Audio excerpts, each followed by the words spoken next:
공부를 잘 못하는 학업 성취도가 떨어지는 아이들을 보면 부모님과의 관계에서 특징이 보입니다. 한 번도 수업에 빠지거나 늦는 법이 없어요. 그런데 특징이 늘 힘이 없습니다. 늘 집중력도 없죠. 굳이 표현하자면 눅눅한 새우깡 같아요. 빠릿빠릿하게 집중을 시켜야 되는데 그럴 수가 없어요. 당연하게 효율이 안 나옵니다. 아이들은 그 지점부터 점점 걷잡을 수 없게 되고요.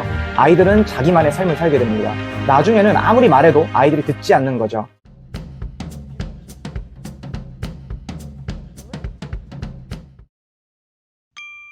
함께하면 힘이 됩니다. 안녕하세요. 사인권쌤입니다. 제가 학생들을 가르치면서 정말 많은 부모님들을 상담하면서 부모님들과 아이들과의 다양한 관계를 지켜보게 됩니다. 그래서 정말 많은 그 관계에 대한 데이터들이 쌓이게 되는데, 그러면서 각 케이스마다 아이들은 어떤 결과를 보여주는지도 지켜보게 됩니다. 그래서 오늘은 그런 데이터들을 보면서 판단했었던 제가 마음속에 품고 있는 우리 아이들을 키우는 교육 원칙에 대해서 말씀드릴까 해요. 사실 그것은 아이들을 성공으로 이끄는 공식과도 같은 것이죠. 그리고 먼저 각 가정마다 분위기와 부모님들의 성격과 성향, 그리고 아이들의 현재 심리 상태에 따라서도 적절하게 적용해야 된다는 걸 먼저 말씀드리고 시작할게요.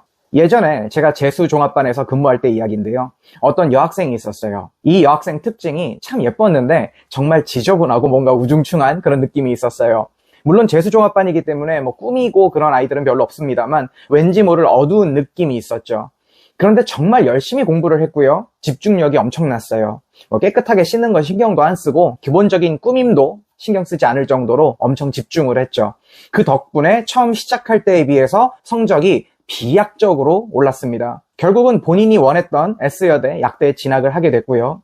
이 학생에게 왜 그렇게 약대에 집착을 하냐고 그랬더니 딱 한마디로 돈 벌어야 해서요 라고 얘기하더라고요. 당장 과외도 잘 잡을 수 있고 나중에도 안정적인 돈이 필요하다는 거예요. 그래서 어느 정도 친해진 후에 왜 그렇게 돈에 집착하는지 물어보니 아버지는 몸이 불편하셔서 돈을 못 버는 상태였고 밑에 남동생이 둘이 있는데 어머니는 아프셔서 병원에 계셨대요.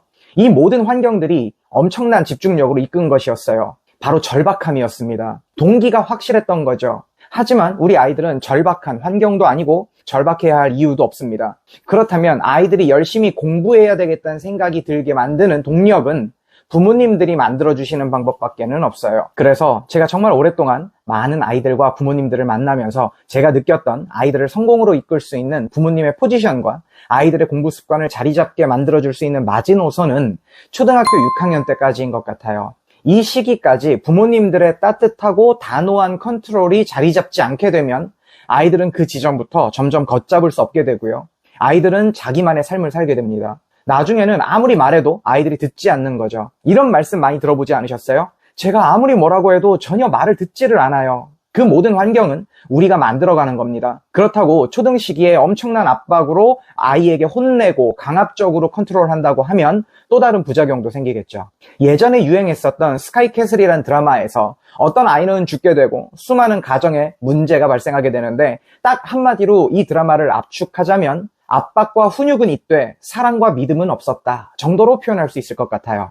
공부를 잘 못하는 학업 성취도가 떨어지는 아이들을 보면 부모님과의 관계에서 특징이 보입니다. 그 첫 번째가 아이들에게 휘둘리는 부모님이에요. 대부분 보면 이미 주도권이 넘어가 있기 때문에 이런 경우는 복구하는 것이 거의 불가능해요. 외부에서 개입하지 않으면 그나마 효과가 없거나 외부에서 개입한다고 해도 아이는 이미 자기 자신의 기분에 따라 판단하고 행동하는 것이 당연한 삶을 살고 있기 때문에 잘못된 행동에도 죄책감이 없는 상황이에요. 예를 들면 선생님에게 수업 전에 연락을 해야 되는데 아무 말도 없이 수업에 늦는 것이 다반사고요. 이유도 다양하죠. 피곤해서 자다가 늦었어요. 근데 굉장히 당당합니다. 며칠 전에는 어떤 사례도 봤냐면 시킨 음식이 늦어져서 늦는다는 이야기였어요. 그리고 다시 문자가 옵니다. 먹다가 늦어져서 못 가겠다고요. 당연히 성적이 높을 수가 없습니다.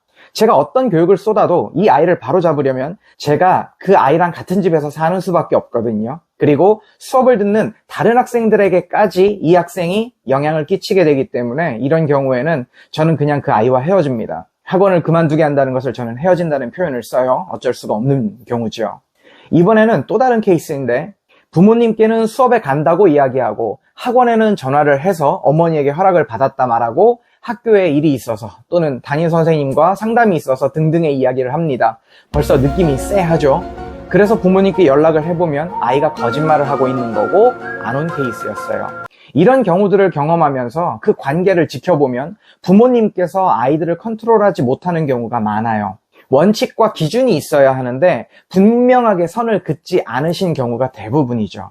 아이들을 자유롭게 민주적으로 키우셨다고 말씀들은 하시는데 자유라는 것이 방종하고는 다른 것이거든요. 그 사이의 경계를 분명하게 세워놓지 않고 사랑한다는 마음으로 아이에게 훈육은 없이 무조건적인 자유를 주시는 그런 케이스예요. 그런데 아이들이 중학생만 되어도 어머니는 아이의 행동에 대해서 아무것도 컨트롤할 수 없게 되시는 거죠.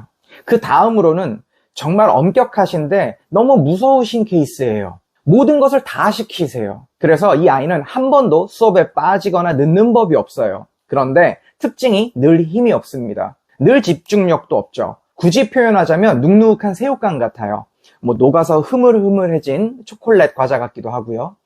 빠릿빠릿하게 집중을 시켜야 되는데 그럴 수가 없어요. 당연하게 효율이 안 나옵니다. 제가 예전 영상에서 체킹이 중요하다고 말씀드렸죠.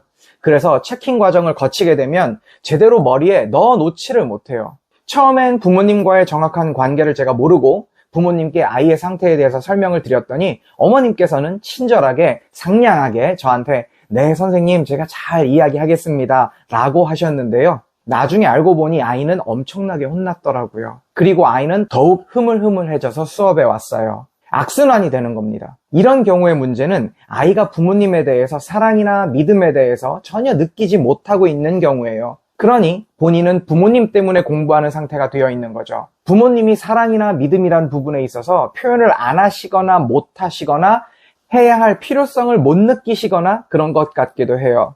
표현은 분명히 중요한 부분입니다. 아이들은 단호함 속에서도 믿음과 사랑을 느껴야 해요. 그래서 이 학생은 제가 아이에게 목표의식과 자신감을 넣어주려고 무던히도 애를 썼어요.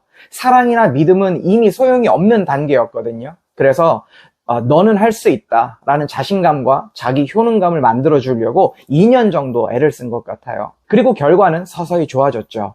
정말 힘들었습니다. 이런 걸 보면 예전 영상에서도 말씀드렸었는데 밀당이란 것이 인생의 거의 모든 부분에 다 적용되는 것 같아요. 밀당 속에서도 정도와 기준이 중요하겠지만요. 그렇다면 우리는 어떻게 하는 것이 가장 좋을까요? 부모님 두 분이 함께 따뜻한 사랑을 기반으로 해서 단호한 훈육을 동시에 해주셔야 해요. 아이의 미래를 같이 탐색해 보면서 아이의 의견도 들어주지만 아닌 것은 아니라고 딱 부러지게 이야기해주고 사랑도 느끼고 믿음도 느끼게 표현도 해주셔야 돼요. 그래서 부모를 위해서 공부하는 게 아니라 너가 잘 되기 위해서, 너가 잘 살아가기 위해서 공부하는 것이라는 점을 아이가 느낄 수 있도록 반드시 각인시켜 주셔야 하죠. 그러면서 어떤 선을 넘게 되면 정말로 단호하게 혼내셔야 하고요.